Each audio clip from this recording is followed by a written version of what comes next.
In this video, we are going to talk about managing expectations while at Walt Disney World Park. All right. So the first thing we're going to do is we are going to stick to a flexible schedule. So in the early videos, I was talking about making sure you plan it, have an itinerary, let your child help you plan it. Make sure that is flexible. Now, for most of us who have autistic children, it is hard to make changes in schedules with our autistic children. They don't like change. They're like, wait a minute, you said that this was going to happen. It's hard to make changes. However, when you're on vacation, changes happen. We have to be flexible. Being flexible is not always easy for our autistic children. So, here are some tips. Okay. Prioritize morning rides. Prioritize morning rides. Hit the high priority attractions first. So, if I'm advising that you get there a little bit later in the morning, you're going to want to try to hit the high priority attractions when they're bright-eyed and bushy-tailed. Okay? So if you know that they want to ride X, Y, and Z rides more than anything, try to hit that before they get too tired, before it gets too hot, before it gets too crowded. Okay? Because what you don't want to do is keep promising, oh, we're going to do it. We're going to do it later. We're going to do it later. We're going to do it like, let's do it after lunch. Let's do it right before dinner. Let's do it. And then you never get to it. Something happens and it never happens and something happens that you have no control over. Do that first. Okay. Again, make sure you're scheduling breaks. Make sure you're scheduling, even if the break is, let's sit right here on this bench for 5 minutes. Schedule potty breaks. Let's take a bath. It's time for a bathroom break. Well, I don't have to go to the bathroom. Yeah. Kids at amusement parks who are enjoying all the sights and the smells and all the things, even if it's overwhelming, they don't feel like they have to go to the bathroom. Schedule potty breaks. Anyway, you know what? It's been an hour and a half. Let's just stop at the potty. It's right here. Before on our way over, we're gonna stop here first. You changed it. I'm not changing it. We're on our way. We're gonna make a stop. We're on our way. We're going. We got to stop here first. Okay. And always be ready to pivot. My suggestion is to redirect. To me, it's not so much of a change, but it's a redirection. And that I learned in child development. Okay. Redirection is very important. It's not that we're changing. No, we're not changing it. We're going to just do this first. Let's redirect them. Okay. It's a pivot. We're going to do it. It's still on our itinerary. We got to make a little bit of adjustments. We're on our way. Okay. And communicate changes early, as soon as possible. Okay. One thing about my kids, the way I raised my kids, is that I always told the truth. I did not like lying to them because I always wanted my kids to be able to trust me. So let me give you a quick example. If I was taking my kids to the doctor, I told them we're going to the doctor's office. I didn't pretend like I wasn't taking them to the doctor. We don't like the doctor. Nobody likes the doctor. But I didn't lie to them and say, oh no, we're going over to such and such. And then we just end up at the medical center. And they're like, I thought you said we were, you know what I mean? So, but when we got to the doctor's office, if they say, well, do I need a shot? And yeah, you need a shot. I'm not lying to say that you don't need a shot when you do. And then if they say, well, is it going to hurt? I wouldn't say, oh no, it's not going to hurt. It's just going to be a little pinch. I'm not telling you that. You're going to have a shot and it's going to hurt. Shots hurt. We all know that. Grown-ups know that. So it's going to hurt. You're going to have a shot. It's going to hurt. However, it's going to be quick and you can handle it. Let's talk about what the real truth is. So even whenever things have to change, and just because I'm your adult and I don't want to deal with your meltdown doesn't mean I'm going to lie to you. That's a parenting tip. Just because you don't want to deal with the meltdown doesn't mean you lie to your kid. We're building trust long term for our children. Okay. So now you're making it about your emotions whenever you want to lie to your kid. So let's communicate changes early and deal with it. Deal with it effectively.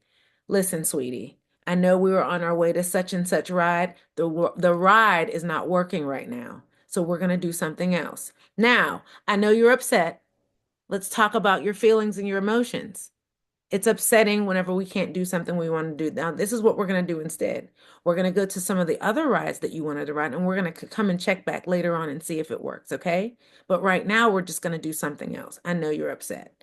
Is there something else you'd rather do that you want to also do? Maybe we can do something that'll also be fun. Sometimes you just got to deal with a meltdown, but we don't lie to our kids because we want our kids to learn to trust us long term. Got it? That's a parenting tip. Gave you that one for free. Got it? All right. Provide sensory breaks. So we're always going to have breaks, but we want to do sensory breaks. Okay. We're going to use those designated quiet zones. And this is a tip that I think many parents don't use enough. Go back to the resort if you need to. A Walt Disney World one-day ticket will allow in-out privileges. If you get to the park at 10 a.m.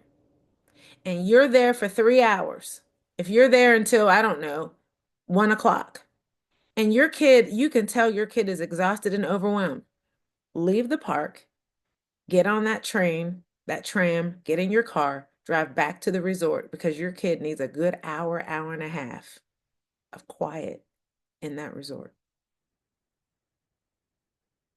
And go back at 4 o'clock.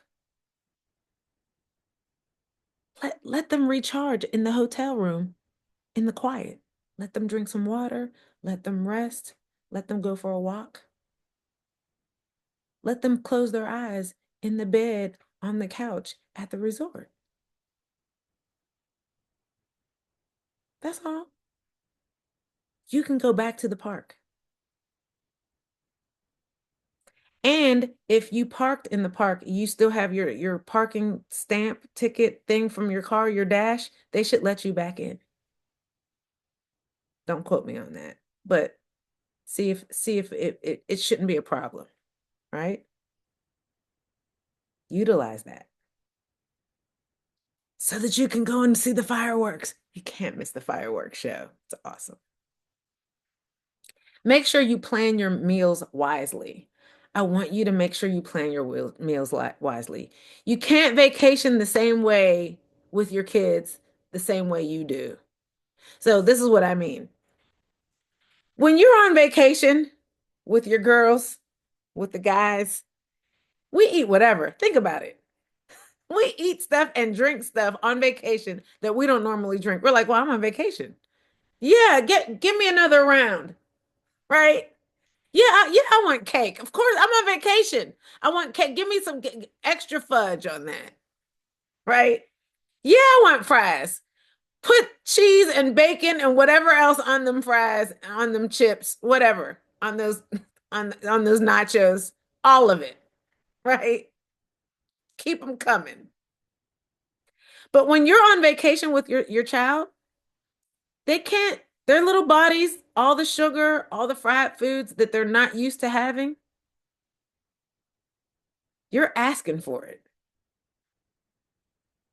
Meltdowns, overwhelm, tummy aches,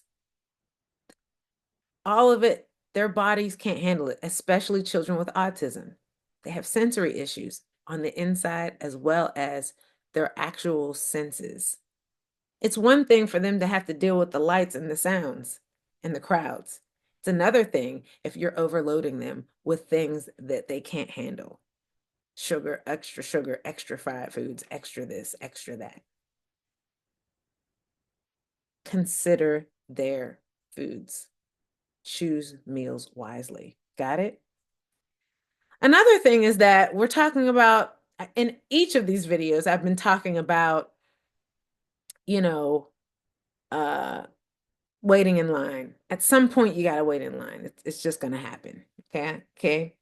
So, whenever it's time to eat, you're not going to always eat at a sit-down restaurant. You need reservations for some things, especially for dinners, maybe some special sit-down breakfast. But there are going to be some eateries that you kind of walk up and order a burger, right? But there's still going to be a line, right? But they have some mobile order food services in advance at Walt Disney World. So you're going to download that Disney app so that you have access to which restaurants have that option so that you can order your food in advance and then go over to that restaurant and just pick it up. Yeah. Yes. And consider eating outside peak hours. So if you do what I recommended and you eat a late breakfast, you might want to eat a late lunch. If you have a late breakfast at 10 a.m. because you guys slept in like I recommended, you're not going to eat lunch at noon because you're not hungry at noon.